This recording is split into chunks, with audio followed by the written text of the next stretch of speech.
This is No BS Job Search Advice Radio, episode 1579.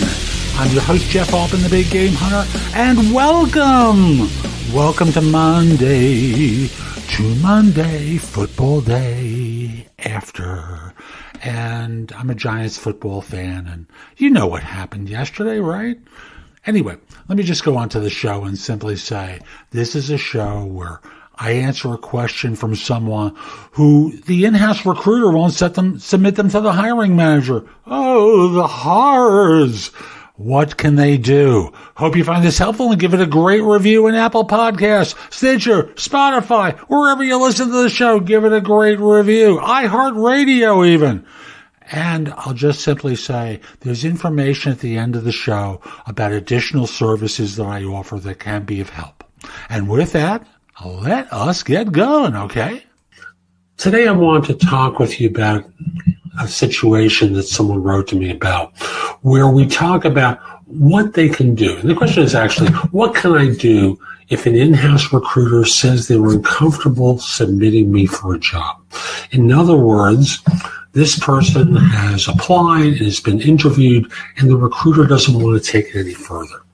I hope you find this show helpful. Please give it 5 stars in iTunes or Stitcher. It helps other people discover the show.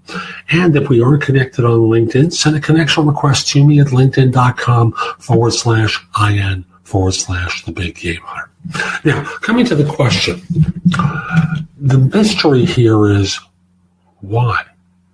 What happened during the interview with the in-house recruiter that makes them want to shut the door to you and not submit you any further? So that's the mystery question that has to be addressed. So I would have responded by saying, how come? Just that simply. How come? And thus make them talk about what it was in your background that they saw as being deficient. Now, your response can't be to be critical of it. But I told you about this. I told you. No, you can't do it that way. You can't act like a lunatic. You can't act defensively. What you can say is, oh, let me just go into that a little bit more so you can get a full picture of my background.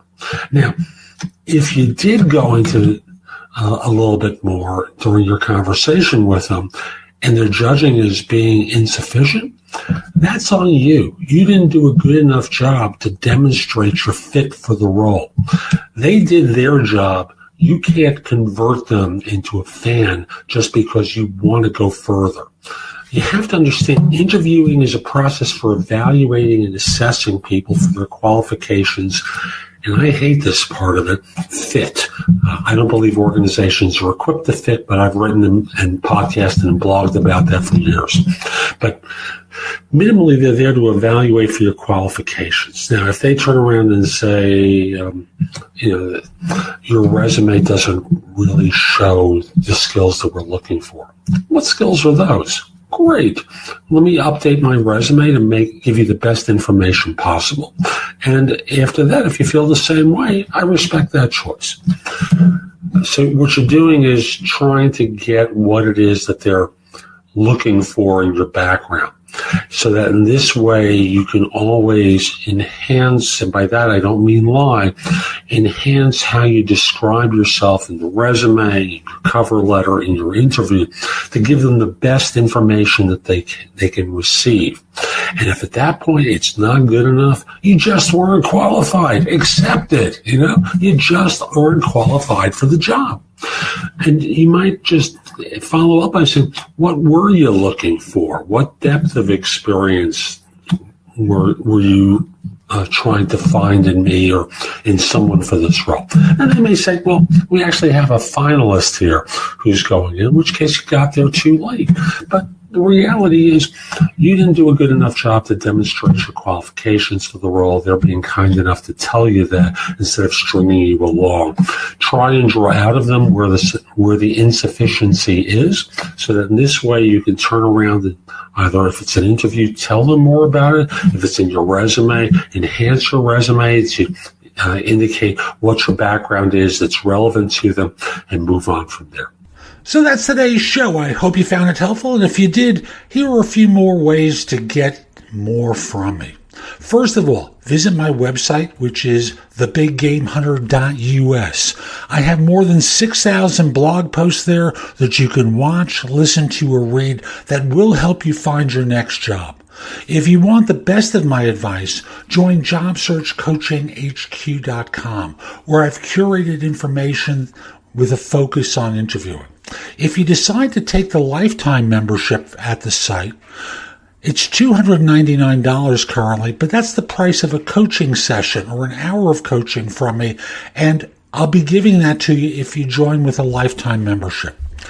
Have a few questions? Contact me through the Magnify app for iOS or PrestoExperts.com, where you can call me.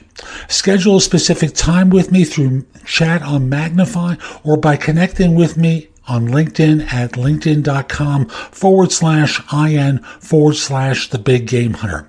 Once we're connected on LinkedIn, you can message me about coaching you, scheduling a time for Magnify or Presto Experts, speak with me about a resume or LinkedIn profile critique, help you with a salary negotiation or my trusted advisor services, and much, much more. Like you, I don't work for free. I do charge for what I do. You can take my classes on Skillshare and become a premium member using the link in the show notes and receive 2 months for free instead of just the one that the site offers. Skillshare offers thousands and thousands of courses, not just simply mine, on a host of different subjects that can help you in many different ways. Lastly, join my group on Facebook called Career Angles. It's free to the first 250 people who join and is focused on helping you do better at work. Information is shared daily, and we're attempting to build a supportive group there. Ask to join. I'm not letting recruiters in at this point. So I'll be back tomorrow with more, and in the meantime, I hope you have a great day. Be great!